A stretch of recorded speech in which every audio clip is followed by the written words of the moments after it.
We are going.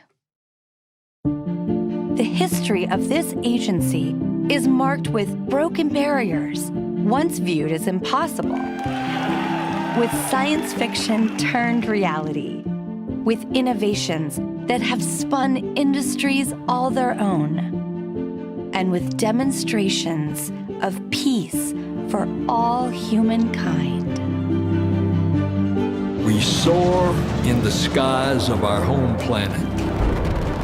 We maintain a human presence just outside of gravity, and we touch points all across the solar system and beyond. We're going back to the moon, and this is why. The moon is a treasure trove of science. It holds opportunities for us to make discoveries about our home planet, about our sun, and about our solar system. The wealth of knowledge to be gleaned from the moon will inspire a new generation of thought and action.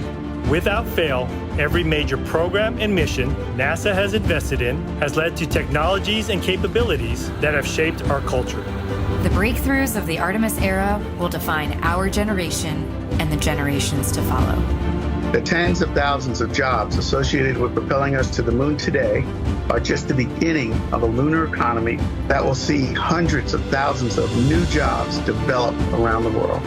This is not an ambition of one entity or one country. The exploration of the moon is a shared effort, woven together by a desire for the greater good. Why the moon? Because the missions of tomorrow will be sparked by the accomplishments of the Artemis generation today. because the ambition to go has already begun. And because Mars is calling. We need to learn what it takes to establish a community on another cosmic shore. So let's camp close before pushing out. And so, we go to the moon now, not as a series of isolated missions, but to build a community on and around the moon capable of proving how to live on other worlds.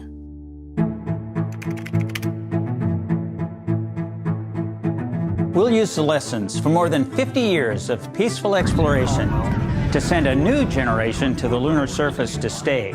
We will anchor our efforts on the lunar South Pole to establish the Artemis Base Camp, positioning us for long-term science and exploration of the lunar surface. We will prove what it takes to assemble a complex ship in deep space.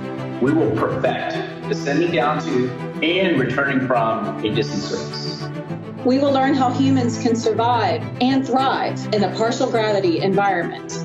With improved spacesuit designs, mobile habitats, and with reconnaissance robots pre-positioning and relocating supplies.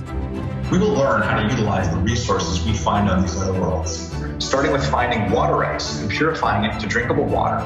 And refining that into hydrogen for fuel and oxygen to breathe. We will establish fission power plants on the surface of the moon, capable of supporting a growing community of efforts. And we will expand the logistics supply chain to enable commercial and international partners to resupply and refuel deep space outposts. None of this is simple or easy, but nothing in our history ever has been. The Eagle has landed. You got a bunch of guys about to turn blue. We're breathing again. Thanks a lot. This kind of continuous lunar presence is a natural extension of all that we've learned in low Earth orbit. And what we will accomplish there will ensure the monumental missions to Mars are within reach. As we ready the launch of the first Artemis mission, and as commercial companies ready their lunar landers for the first private payload deliveries, we have already begun to take the next step.